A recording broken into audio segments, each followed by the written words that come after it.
Good now. All right, cool. So I'll move straight on to Cypress and I'll show you the sites that we use for this class. We're going to use the demo site for Orange HRM. That's what we are going to use. This is another site that you can use for example. And if you are here from the beginning, you see that we've already installed Cypress. All right, and you can confirm that inside package.json here, saying Cypress here. Now, there is something going on with Cypress right now. They are going through their AI phase 2 right now. They are trying to integrate AI with the application to make it more robust and easy to use, the same way that Playwright has already done. Cypress also have something called MCP, the same way Playwright does, that allows AI to have vision into your code and decide that you're automating. Now, part of that, okay, let me not just say too much story. I'm going to go here and launch Cypress. And the way you do it after you've installed it using npm install Cypress is to come on your command line, all right, and to type npx Cypress open, which I'm going to do right now. npx Cypress open. Once I do that, it's going to try to launch Cypress for me. And yeah. All right.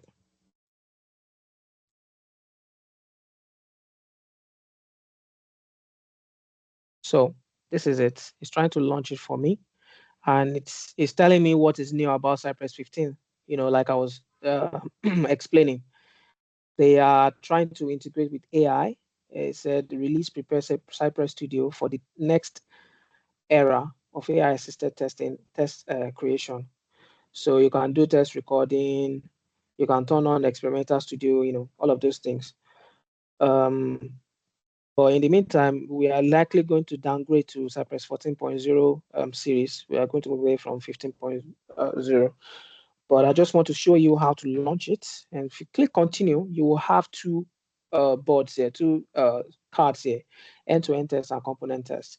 E2E test is what we're going to be focusing on. Component tests are majorly for when you want to test components of your what's it called, of your application. So in React, there are things that is called components. You can use it to test it together, you know, to test that a part of the application is actually working with each other. More or less like integration testing. Okay, so I'm going to go ahead and configure the end-to-end testing. I'll click on this, and it's going to generate some files for me. And as you can see, it's already telling me the files that will be added. It will add the config.js, it will add the end-to-end.js, it will add command.js, and then some example tests that we can quickly just run. I'm going to ask it to continue. And if you see this, you can see that the only thing that, oh, okay, because I launched that Cypress, it has created the config already for me. And it has created those files that I mentioned. So if I click continue, it will create the rest of the files. And I'm going to do that here. Continue. And you see it create some files here for me.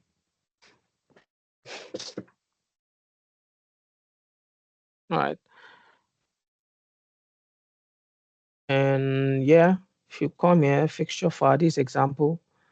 Sorry, this one is different, sorry. This to end-to-end, and this is command.js. It has created them. Right, so,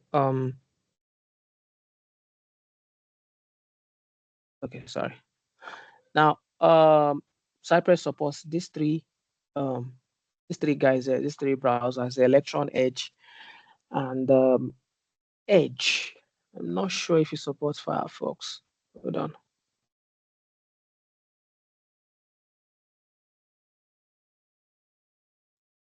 It does.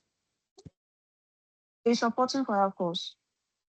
Yeah, it does. Yes. Okay. So I'm going to select Chrome for this case. I'm going to just start.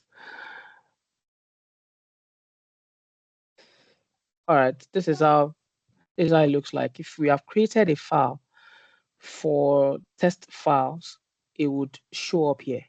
But because we don't have any, that's the reason why you see create your first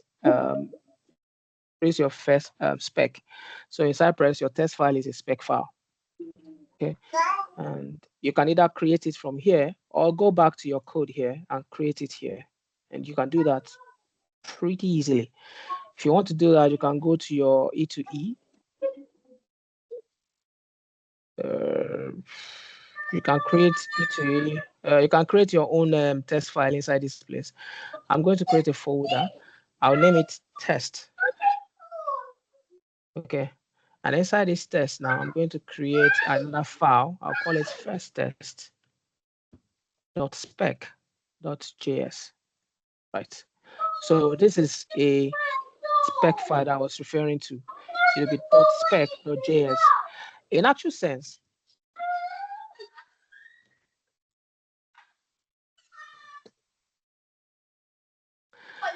one second, please.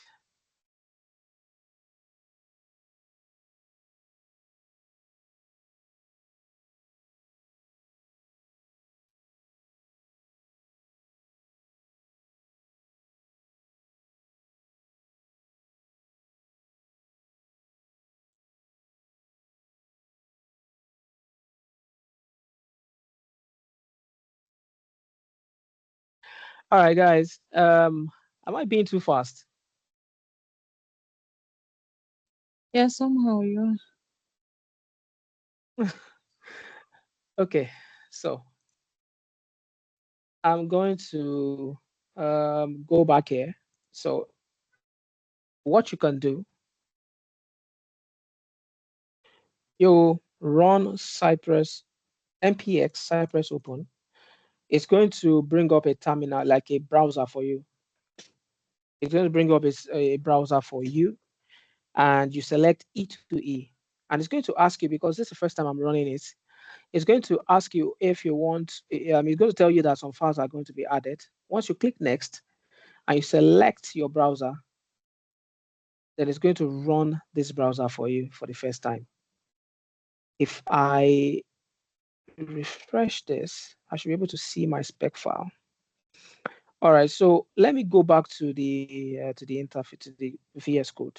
If there's anything that you don't understand from here, please let me know. If there's a question, I'll take it now.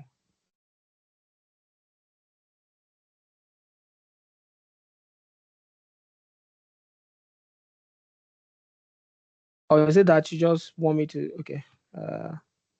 Adeshola, please go on. Sorry, from my end, I'm not seeing the node models. I can only see Cypress running on my screen. Wow. Wow. If Cypress is running, node module is somewhere. Because when you install Cypress, it's going to download, when you do npm install Cypress, it's going to download the Cypress files. It's going to download it for you, most likely to put it inside node modules right here. And this is it. And then it will also call and download other dependencies that Cypress is running on. Cypress it's not just a program that stands on its own. It's making use of other dependencies also. And you also download all of them into node modules. So yeah, I think Davis, please go on. Yeah, okay, yeah, thank you. Please, I have a question regarding this Cypress. Is it Mhm. only supported by JavaScript? Does it support other programming language? It's only JavaScript, TypeScript. Okay, thank you. Yeah. So Deshola, were you the one asking questions before? But Yeah, your Cypress please. is running. Your Cypress Yeah, is it running. does. I've shared it on the chat, but I can't see the node models. I think I missed a step or so. Uh,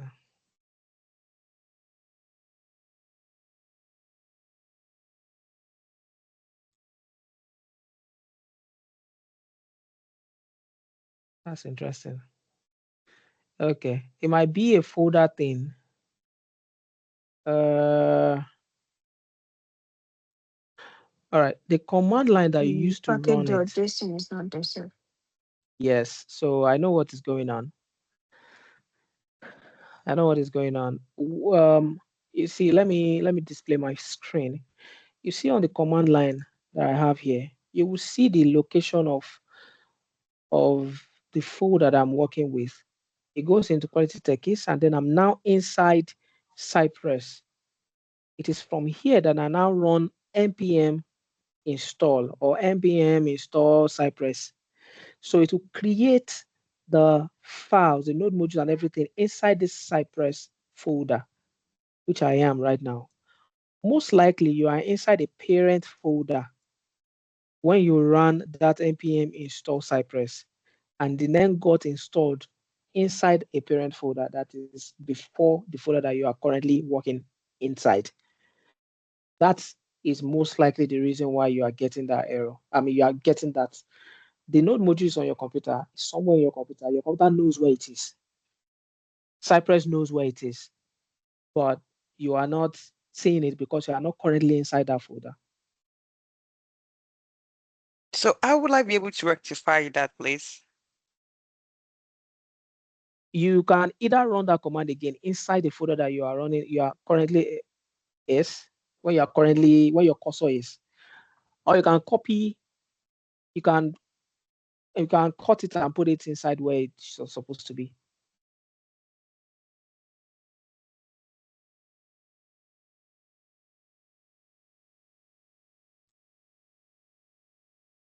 Okay, so call me back if let me know if you're able to resolve it or you need more. You need me to do something else. It's no problem. Okay. All right, go on, Adeke.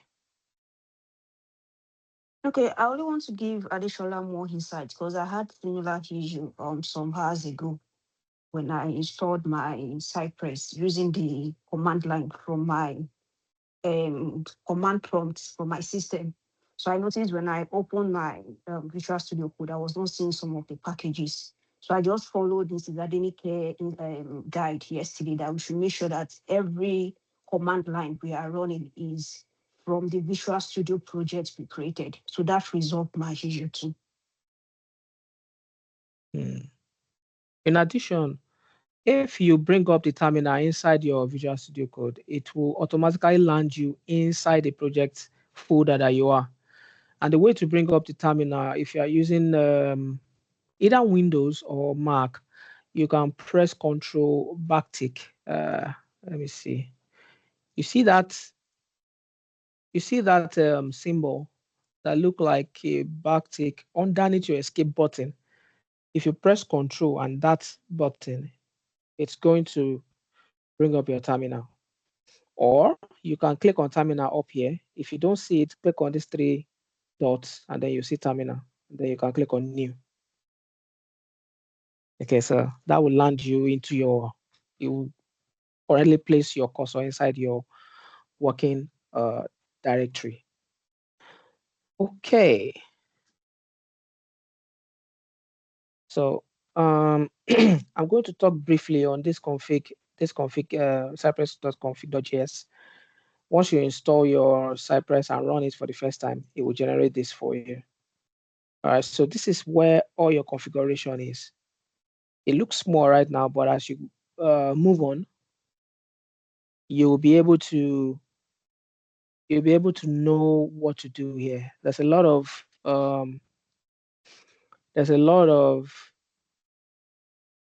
settings that you can get done here. All right. Let me paste something inside the chat. If you want to go to that website, you can see some of the things that you can do there.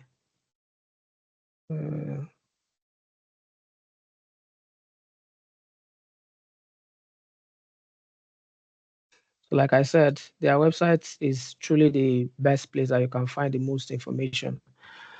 Now, this is the config.js file, and inside here you can set up a lot of things.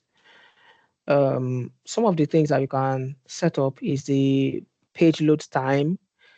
You soon realize that whenever you have a spec file like this and you're working on the file, anything that you do, it will refresh this page, this your test page here, and start the test from beginning again.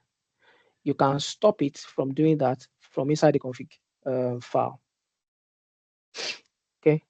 1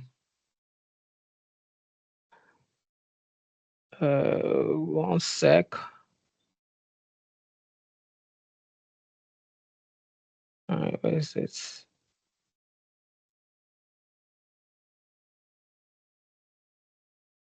You'll see that as I begin to type anything, it will suggest things to me. Let me turn off this helper. But you will see that it will suggest some things to me, things that I can use. Task timeout, and remember, as we spoke about objects the other time. So this is an example of an object. If you see this E2E, you look at this. This equals to this, and then you have this curly braces, which is an object. So whatever you are doing is going to be like an object. So you can type something here. You can do this, and it's an object. This is the key. This is the value. I'm just showing you what we just learned now. So the configuration is actually a JavaScript object, and it has a lot of things that can come in handy that you can use here. All right. So I just want to show you this. Now let's write our first test. This is what I was referring to. You saw that I was working here. I was doing my thing here. And here, it just started refreshing by itself. And it started telling me that there's an error because, of course, I didn't finish what I was writing, and then I went back. So you can stop that from happening if you want.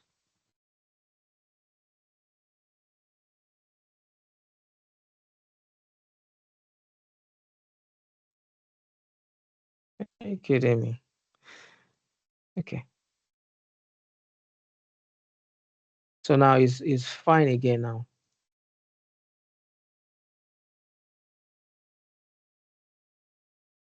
So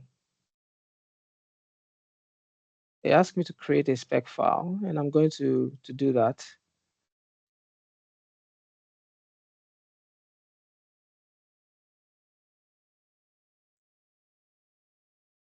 You see what I'm just doing clicking. Right? I'm not doing anything much.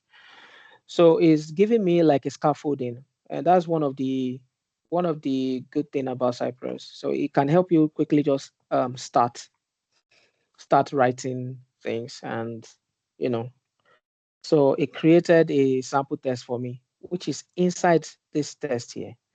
I'm going to go there to show you. This is it. This is the test that I created. So I'm going to move this my first test into E2E. And when I refresh that test, you will see this my first test.spec.js. Oh, sorry. Let me rename this. It should be CY. I'm sorry for that. It should be CY. And then when I come back to this place and I want to see my spec file, you'll see that first test is now there. And then the new one, the one that we just created also is there now. So that's how to create your spec file. You can either create it from the UI here, or you come here, go to your E2E, and just create that file. It's all the same. All right, so let's go to this place and start from here, the one that we generated from the UI. I'll explain these 5 lines to you. Hopefully I'm able to make you understand it very well. All right, you can see I was talking about blocks at that time, and I said that it usually starts with a curly braces and end with the curly braces. All right, so these are two blocks inside one. These are two blocks, one inside the other. There's a describe block and then there's an it block. The describe block is the general test that you want to do. Okay, I'm putting space there so that it would visually it be appealing. The next one is the it block, which is the test itself. The test itself. The describe block is a general block. Say, for instance, now you want to test login to a page. As a good tester that you are, a functional tester that you are, you've written test cases for this. It's a login page. So first of all, you want to be sure that the page loads. All right. You want to be sure that when it's a blank username, blank password, you are not able to log in.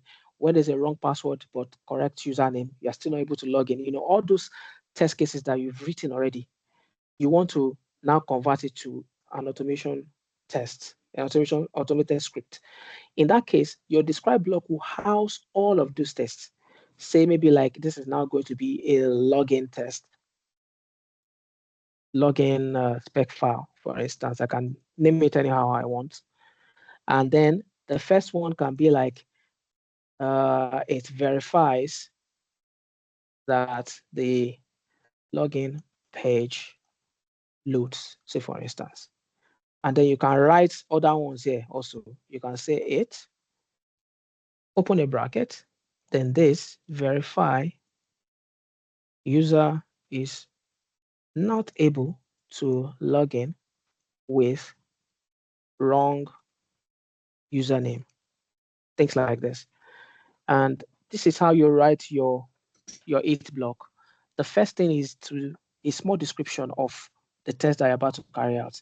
You can see that for the describe block, it's a general description. But for the it block, it's a specific description. Then after you write this description and put it inside a single quote, you are going to put a comma here, all right? And then you are going to write something that looks like an arrow function. Let me go back to our arrow function. You see that it looks much like this. We have an equals to, we have a parenthesis, and then we have arrow, then curly braces.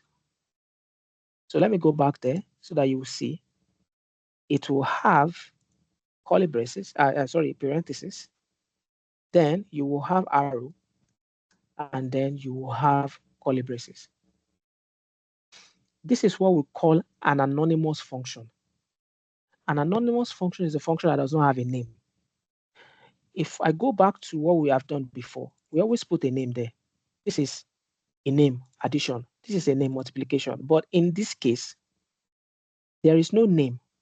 If there was a name, it's supposed to be somewhere at the back here. And of course, it's not just that you have to be writing this in arrow function. You can write it in a normal one, the function declaration before ES6. You can write function like this and this. It's still the same. So if I go back to this, you will see that it looks much like this first one. The only thing is that the name is not there. And that's the reason why we call it an anonymous function. So inside this curly braces, that is where you now write your test. And that is what we call a code block.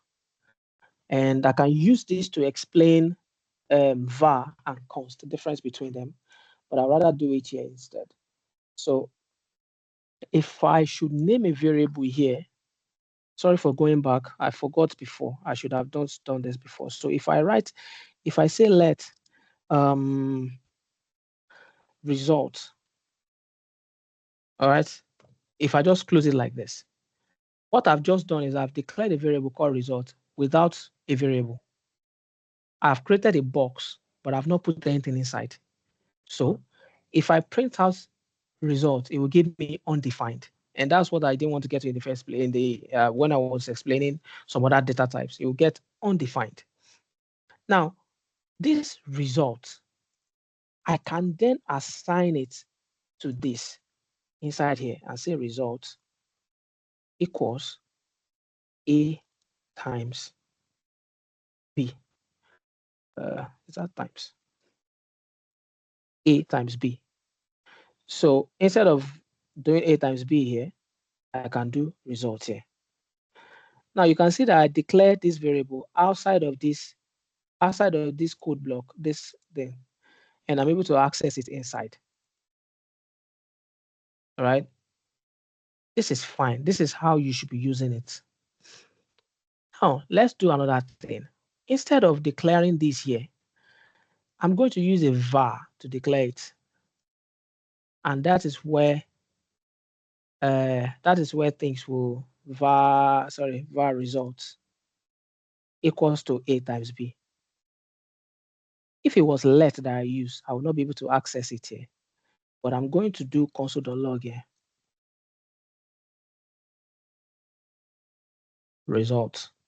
Now, if I over on it, it tells me any. That's the type because it doesn't have a type yet. So inside this function, I'm declaring a variable with a var, but I'm accessing it outside, in fact, inside of another variable, inside of another code block. If I run this, this is supposed to give me an error normally. And as you can see, it's giving me an error. That's because I'm trying to access a variable that I was declared inside a block. I'm trying to access it inside another block. I'm going to perform an experiment, which I think is going to work. I'll change this to a traditional function, the way we used to do it, and then I'll run this again. And then it's still telling me that the result is not defined. And it's complaining about this one here. As you can see, this one ran. The result is, when it comes to this place, it cannot run this guy because it's inside another code block. And that's what I'm saying about code blocks. That is what differentiates like a single unit of your code. Single unit of your code. You can, of course, link them later. But that's single unit, one cannot access each other. But if you are using a var, there is a fundamental problem somewhere, which I will show you later. When you're using a var, you still can be able to somehow access those files. I mean those data, even when it's declared outside of where it should be. So I'm going to give a pause to that. Know that var is not something that we use anymore. We only use let and const based on the kind of data that you want to declare. So let's go back to this. So we declare anonymous function, and we want to verify that user is not able to log in with wrong username. So this one will verify that user the login page is you can load the login page. I'm going to go back to our slide and copy the URL that we are testing. Okay, where is that slide?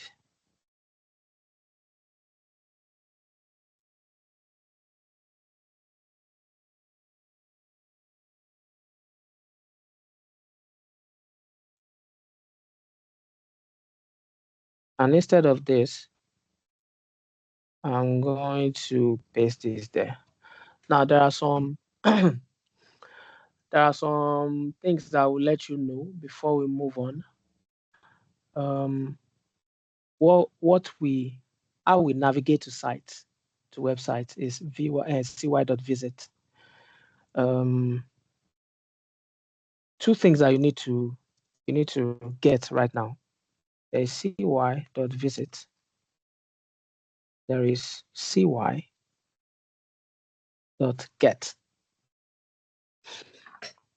What this simply means is that when you see cy.visit, it's visiting a website. When you see cy.get, it's getting an element from the page. All right. So if I run this again, which by now it would have run by itself, because I told you it's auto reloads, you would have gone to this website for us. Okay. So this is it. I can click on this. and you will see that it will try to go to that. This is already going there. You see? So if I do this, you will see that it has already gone to this website as it is. Now, prior to this version of Cypress, we used to be able to pick elements on the page as we go. But as I explained earlier, they are trying to integrate with some AI to make things easier. And this is it. You can see coming soon here. So what I'm going to do is I'm going to try to downgrade the version of this Cypress to the one that some of us are, used to.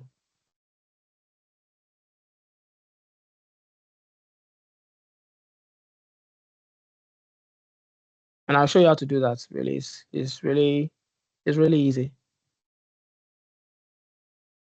Okay, 1 second. Let me get the version that I want to downgrade to. You can always go to npm sites because Cypress is an npm package. If you remember, we install it using npm, so it is going to be here. Every other package that you make use of that is an npm package, you will see them here, and this is it, right? So you can go to versions and let's see a 4-point version that we can use. I'm going to use this. And to install that, you will do this. This is npm. I means install. Cypress. This at means which version do you want to install, and this exact version. Okay, I've copied it. I'll go back to my code. Okay, I'm going to clear this first. Now I'm going to uninstall the current Cypress, and I can do that by doing npm uninstall Cypress. Remember that it was here before. It's going to auto delete it when it finishes or uninstalling. Right, and you see it's gone. And then I can paste what I have here. If I want to save it as a dev dependency, I can do that here. And then I'll install this.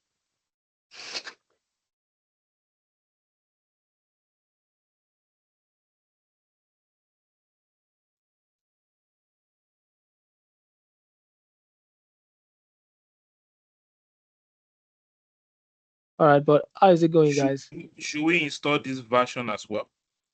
Yeah, I'll advise that you do. Okay.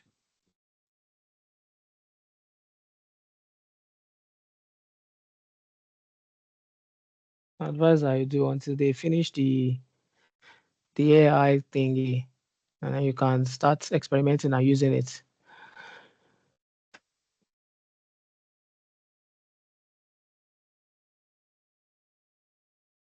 I didn't know this was going to take this time. I would have done it earlier. All right, but I think we can still be talking about different things on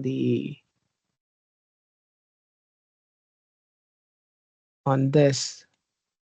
So if for instance you are using your you are automating a website that have different pages, and you want to be able to jump to different pages as you wish, right? So you can also put the base URL inside your cypress.config.js just to help you so that you don't have to be running all the commands, all the big URL.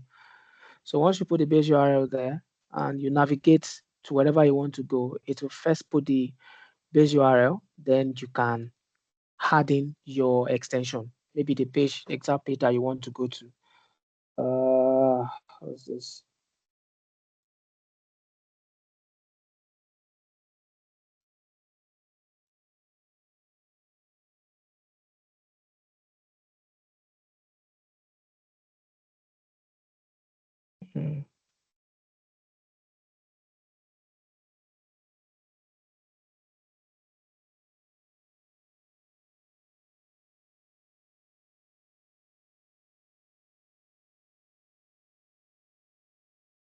Okay, timeout.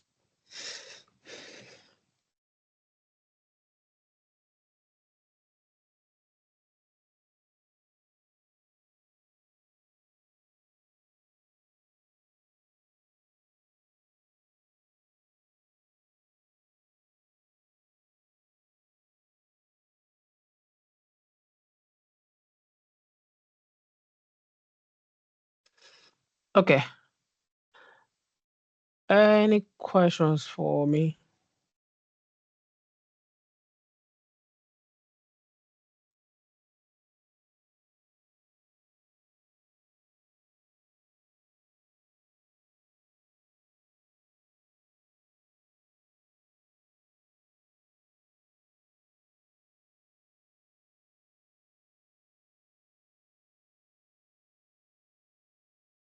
I think Kingsley has a question.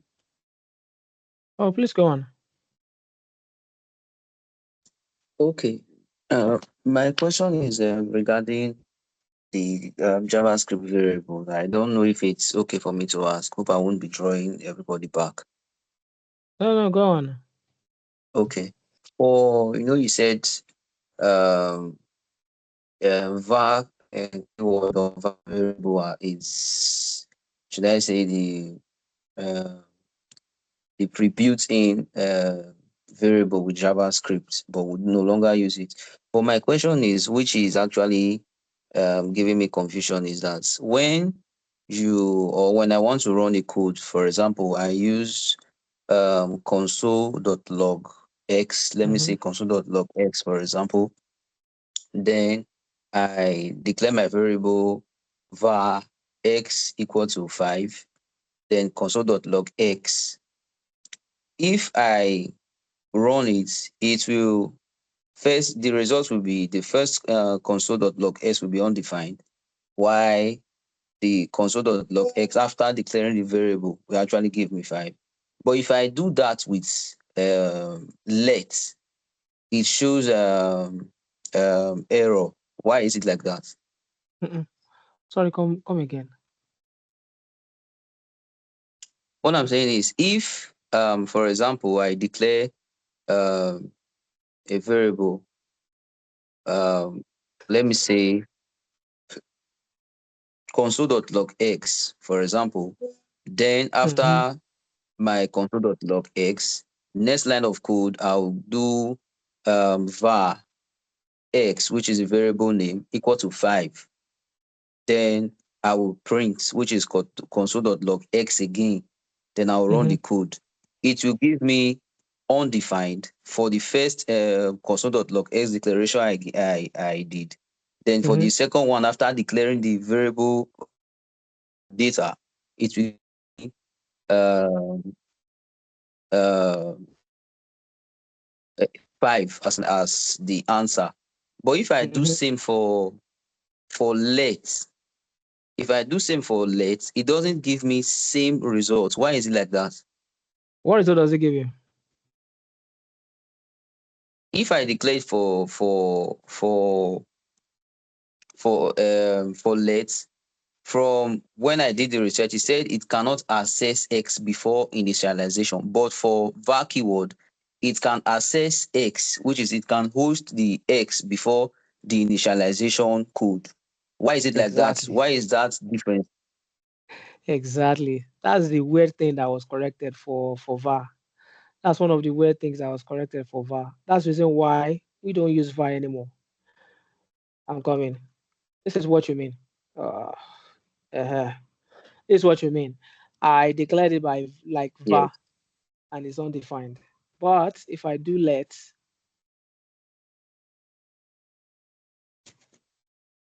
it gives you an error and say that you cannot yes, access this X before its initialization, which is a correct response. So this is the first thing that you see. It sees console.log X. It doesn't know what X is at this point. At this point, you declare what X is. And that's where the error comes in. This first point, it says that X has not been initialized at this point that you're trying to access it, right? And because of that, there's a failure in your code. Before, if you use var, In fact, thank you for bringing that in. If you use var, even though you have not done that, this first one is undefined. So what is going on is that when JavaScript, then when it sees X like this, it treats it like you are doing something like let X, for instance, like this. Because if you do let X like this, it is undefined. You have declared it, but you don't attach a variable to it, so it's undefined. It is until you attach a variable to it that it then has a value. That is what var is doing. var is helping you to initialize a variable that you have not initialized. That is wrong. It won't tell you where the problem is. In fact, this is so wrong. But the moment you use let or const, then you get a meaningful error telling you what exactly is wrong before you then run to a bigger problem in your code. It's just telling you that you cannot access X before initialization because initialization comes at this point of that line 43. I hope that is clear. Yes, yes. Okay. Now, if for example, let's say I want to explain this in a simpler form, can I use the word that the let keyword actually corrects the order in which you should write the code properly? Would that be correct? Well, if that makes you understand it very well, it's fine. You can see it like that too. Okay. Okay. All right. Thank you. Yeah. So I'm having issues installing that version of Cypress.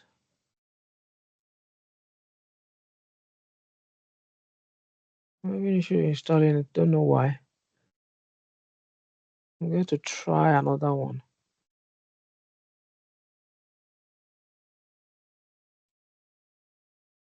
Yes, I'm able to install it. Yeah, you are. Yes, it's a network thing. I don't know why it's bouncing my network.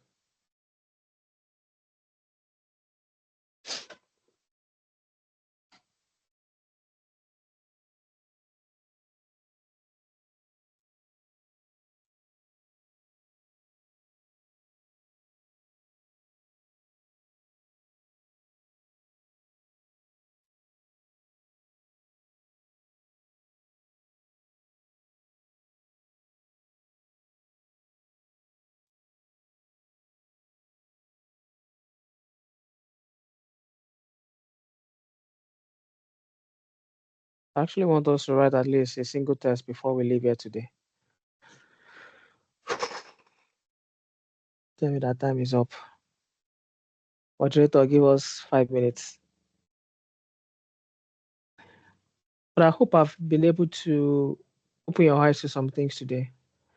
It's not something that we can cover. I mean, we can fully cover in 2 hours, right?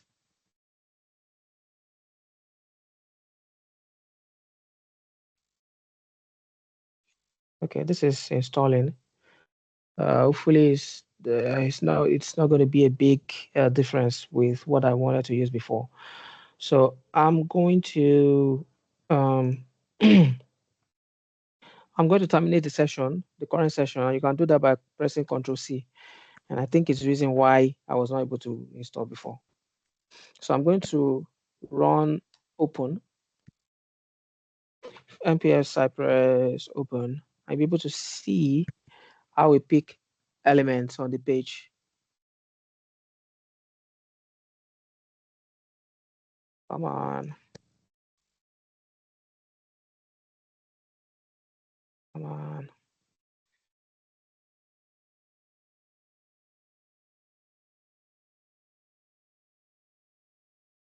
Okay, this is the one that we're working on.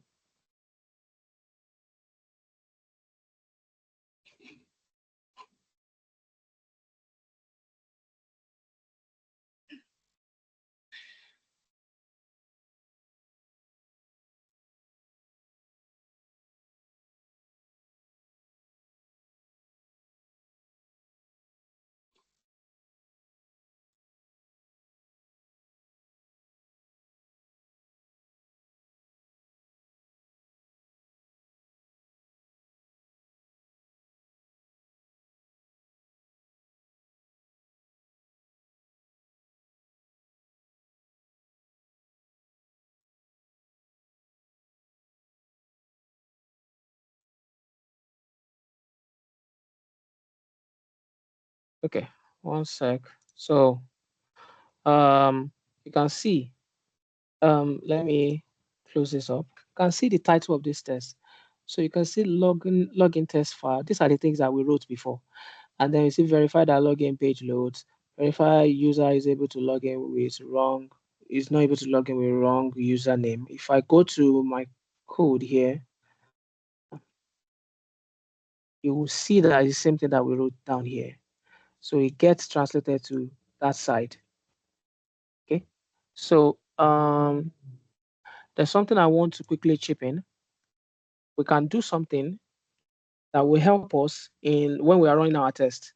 So maybe there are some actions that you want to perform before each of those tests. You can run something called a hook, and there are about 2 of them. You can run it before each and a before all. All right. You can run a before each and a before all. And if you are seeing this, you will see that it looks like what we have been writing here is an anonymous function. You see that? It's an anonymous function, and this is a code block. So instead of writing cy.visits every time, we can simply just, like write it just once, and we can start using it everywhere. So we can put it here. That's the before each. And we can clean up this as it is like this. And inside each of the tests, we can then be using it as we want. Now inside here now, you see that this has reloaded, and we have all of this, and we have the page loaded here. From here, you can start picking elements. For instance, you can come to this thing here, yeah?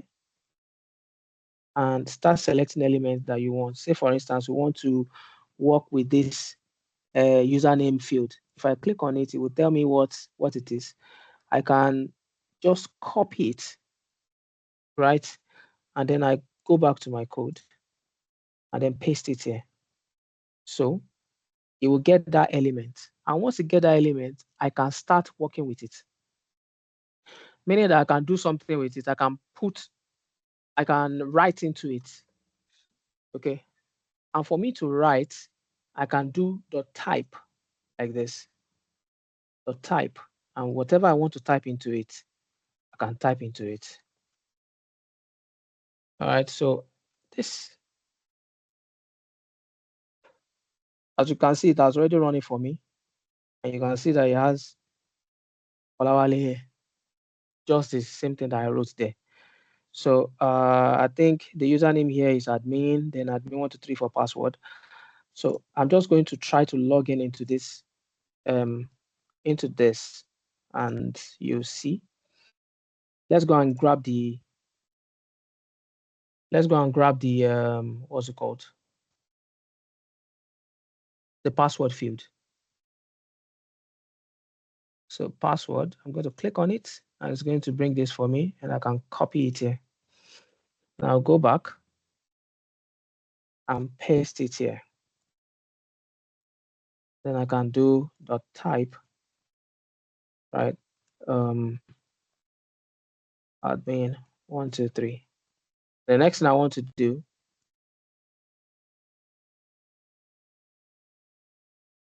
sorry, I'm just experimenting. Next thing I want to do is to click on the login button, right? So, but if you don't want it, like I said before, whenever you're writing anything in your code, it will try to run it all over again. If you don't want that to happen, that you want to be running it by yourself, there's a way you can do that. Okay, so there's a property inside the config.js, this one. Oh, I already done it. I didn't get the spelling, sorry.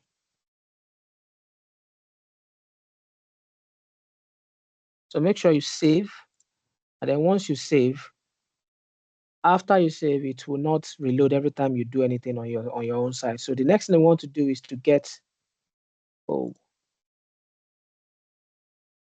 Okay. The next thing we want to do is to get the submit button so that we can log into the page. Just give me a sec. I'm about to be done.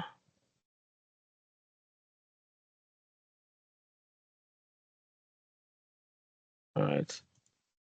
So this is the login button. And I'm going to copy this. Then I'll go back to my code. I'm going to paste this here. Then I can do .click. All right. Once that is done, you'll be able to log in, and I'll show you now. You can see that it's not running it again by itself. So I have to run it by myself, and I can do this for it to run. And you can see it click on login, and we have logged in. Okay. So I'm going to stop here. Okay. I think we've done a lot today. What I would expect you to do is practice this on your own and at least get to where we are today. Okay, so if you're able to get where we are today, I'm sure something will intrigue you about this, and you want to look at it further and see how you can write some complex tests. Pointers. What I've done here, this is a single test. It's just to get to login, and I have it before each here. So which means that if I write another block here, the before will still run.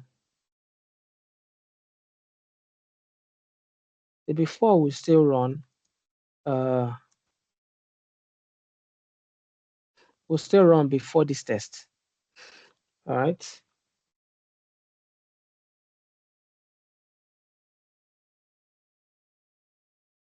It will still run. It will still go to this site before it runs this one.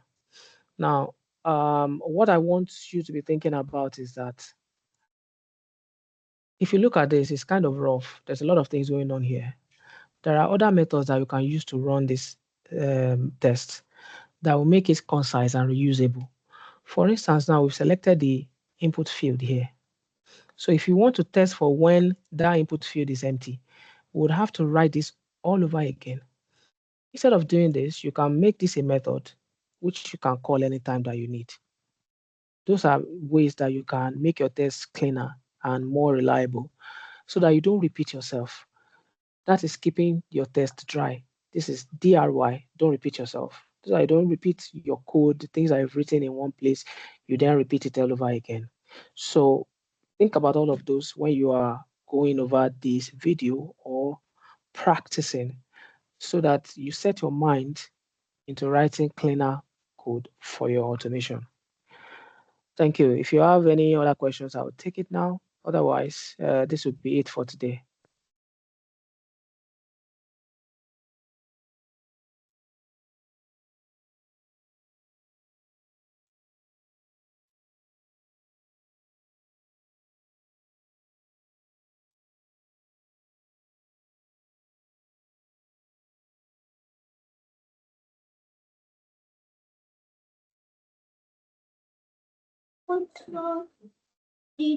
Thank you so much, Mr. Wale. It was quite an insightful session. We had a lot to learn. Thank you so much. Adeshola, before you go ahead with your question, let me just stop the recording. We already have a lengthy recording session already. All right.